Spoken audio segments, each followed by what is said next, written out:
Tahan po natin ang mga balita naman po sa Metro Manila. Mas pinaigting pa nga ng mga otoridad ang pagbabantay sa mga Comelec checkpoint kasabay po ng pagsisimula ng campaign season.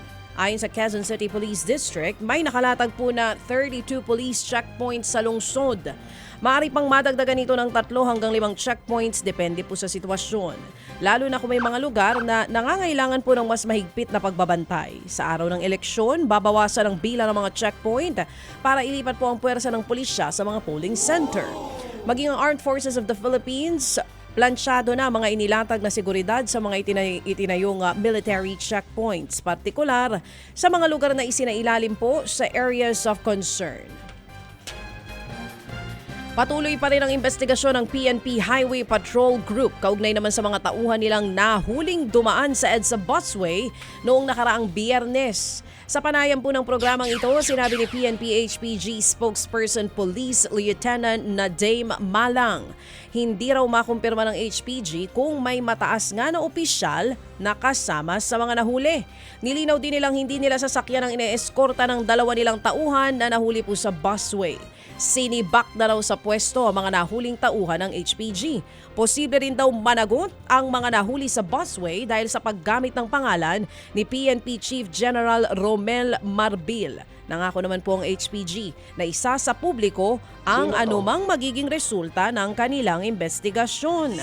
Kabilang na dyan ang pangalan ng mga nahuli. Narito pong bahagi ng panayam kay PNP HPG spokesperson Police Lieutenant Nadame Malang. Karapatan din naman po nila yung tinatawag po nating presumption of innocence itong mga to. Once po na matapos po yung ating pong investigasyon po na itinalaga po na ating director ay bibigay po natin po ito para po sa impormasyon ng ating po mga kababayan. Mga kapatid, yan po muli ang tinig ni PNP HPG spokesperson Police Lieutenant Nadame Malang.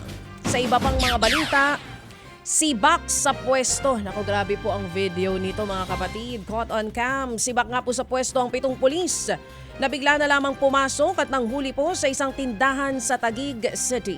Sa video, makikitang laking gulat ng isang ginang at ng kanyang mga anak nang dumating ang mga pulis. Pinabasa pa sa kanya ang papel na umano'y isa daw arrest warrant.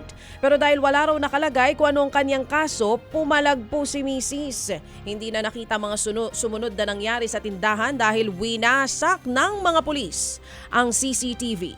Pero po ayon sa ginang, tinangay ng mga nanghuli ang pera mula po sa tindahan niya na aabot po sa 80,000 piso at maging ang kanilang mga cellphone.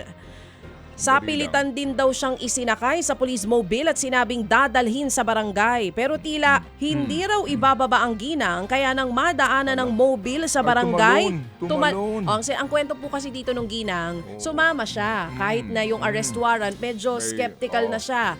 Sabi, dadalhin siya sa barangay. Yung sasakyan, dumaan sa barangay, nagulat siya, lumampas. Paglampas, tumalon po siya. Maging yung isang bata na nandun sa Hindi mobile. nabagok yung ulo. Tinamaan yung ulo ng bata. Naku Tumama po. po sa semento. Yun ang sinasabi po nung ginang. Ito nga po, sa iba pang mga balita, no? Alam Tungkol, mo, itong pulis na to, ilan silang pulis? 7. Alam mo, Diyan sa Taguig. Alam mo kasi usually, yung mga, di ba yung mga tulisan, mga hold-upper, magnanakaw, nagpapanggap na pulis, di ba? Ito baliktad. Ano ito? Mga pulis to na nagpapanggap na magnanakaw. Oh, hindi. Ikaw naman. Nagpapanggap na magnanakaw. Anong ginawa nila? Eh, di ba nagnakaw daw? Kinuha daw yung pera sa na tindahan? aabot sa 80,000 piso. So ito yung mga pulis na nagpapanggap na magnanakaw. Ito ang matindi dito. Moonlighting na mga magnanakaw. Nang magkaharap sa barangay, Ano humarap sabi? po yung mga pulis, Ano kasama sabi? po yung ginang Ano na kanilang sabi ng hinuhuli. pulis? Humingi ng paumanhin. Humingi na sorry. Nagkamali daw po sila. Mali daw po yung kumbaga Nagkamali na ninakawan. Hindi! Hindi! Nagkamali daw ng sinervan ng warrant. Yun ang sinasabi. Nagkamali. Oo. Nagsorry mga pulis. Okay. Pero, Mhm. ang sabi ng ginang, Oo. hindi na po naibalik ang pera. Hindi, mali yun. Ang sabi ng ginang, doon kayo sa presinto magpaliwanag. Ay, ganon? Pero hindi, ito Seriously mga kapatid, humihingi po ng tulong itong ginang sa NCRPO. Ang sinasabi niya, natatakot po siya para sa kanilang Ay, oo kaligtasan. naman, Yun ang oo. sinasabi niya. Sa ngayon po, iniimbestigahan na ng National Capital Region Police Office ang insidente at nasibak na po itong mga polis na sinasabi. Yung sibak na yan, ano lang yan, relieve lang yan. Pinost kasi ito online, baby. Kaya nga relieve Oo. lang yung mga polis, hindi Yun na tanggal nga, sa hindi serbisyo. pa tanggal. Dapat yan summary dismissal proceedings. Oo, hanggang sa dulo. Hindi, ngayon dapat si DILG chief.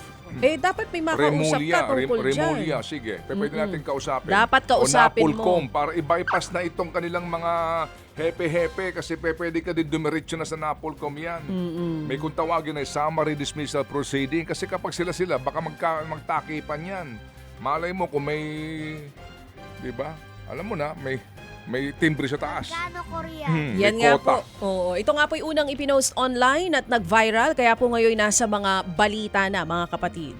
Samantala, Ilan ng mga pulis to? 7. Oo, 7 pulis po ito. Yung post online ay Pulis may ano ito? Tagig? tagig. Oo, yun po mga kapatid.